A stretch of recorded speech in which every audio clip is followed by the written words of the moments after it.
melihat seorang mabuk di pinggir jalan, kita melihat orang yang tidak menutup aurat mereka, kita melihat orang yang melakukan kemungkaran, kita melihat seorang perempuan yang menjual dirinya. Siapa di antara kita yang di saat melihat saudara kita yang tidak sholat, saudara kita yang melakukan kemungkaran, ada saudara kita yang mabuk atau melakukan atau menuju perzinahan, mungkin lagi perempuan dibonceng seorang laki-laki. Siapa di antara kita yang di saat melihat mereka lalu hati kita menangis, kemudian menitikkan air mata, lalu menengadahkan tangan, ya Allah, itu umat kekasihmu Nabi Muhammad, berikan bimbingan dan petunjukmu ya Allah. Siapa yang seperti itu? Pernah tidak kita mendengar orang melakukan zina? Naudzubillah, si fulan berzina. Pernahkah kita menangis di saat mendengar seperti itu? Mana iman kita? Bahkan mungkin karena busuknya hati kita lalu menggunjing, kasihan anaknya Ustadz ya, Ustadz zina dengan siapa, di mana? Wah. Awas, hati-hati. Pandanglah orang lain dengan mata kasih sayang. Jangan mandang orang lain dengan mata merendahkan. Dan memandang orang lain dengan mata merendahkan menjadi sebab dicabutnya hidayah. Dikisahkan Nabi pernah bercerita, ada dua orang, yang satu di atas gunung ahli ibadah, kerjanya sholat dan puasa, sholat dan puasa. Sampai begitu hebatnya orang tersebut, doanya sampai mendung memayunginya. Ibadah toh, puasa, sholat ibadah. Di tengah pasar sana ada seorang anak muda yang kerjaannya adalah membuat keonaran, kebatilan, mabuk, berjudi, segala macam kejahatan dilakukan. Suatu ketika Allah menghendaki keduanya bertemu, maka sang abid ahli ibadah yang di atas bukit tersebut turun. Bahan makanannya habis, harus beli di pasar. Anak muda yang ada di pasar yang kerjaannya mabuk melakukan kemungkaran itu ternyata kerinduan. Di dalam hatinya ada keinginan bertemu dengan kiai yang di atas bukit.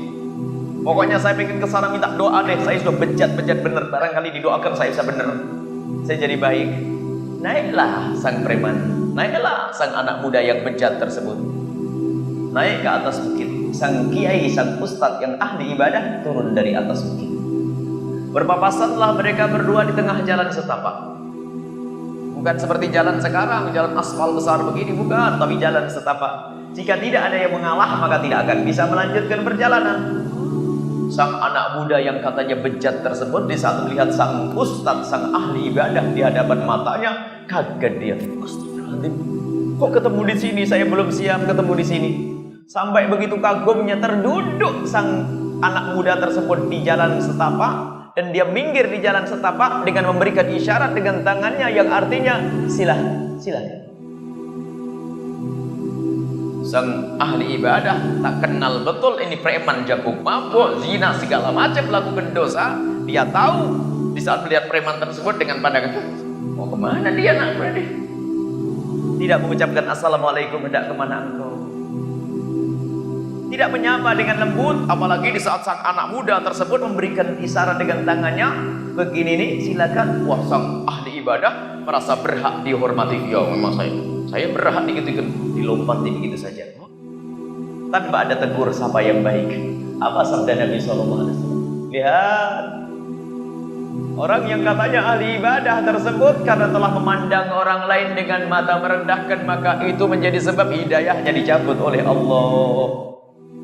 Maka jangan memandang orang dengan mata merendahkan. Begitu sebaliknya, orang biarpun bejat tidak baik kalau masih mengagungkan tempat-tempat mulia, mengagungkan ulama, mengagungkan masjid, mengagungkan syiar, mengagungkan majelis ilmu.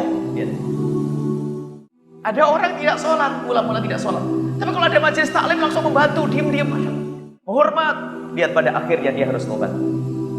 Allah akan memilih dia. Jadi orang kalaupun bejat tapi hatinya masih memuliakan ke syiar, memuliakan masjid, ulama, maka ketahuilah pada waktunya akan dipanggil oleh Allah untuk tobat. Tapi begitu sebaliknya, kalau orang sombong merendahkan orang lain, sangat dikhawatirkan hidayah itu dicabut oleh Allah Subhanahu wa taala.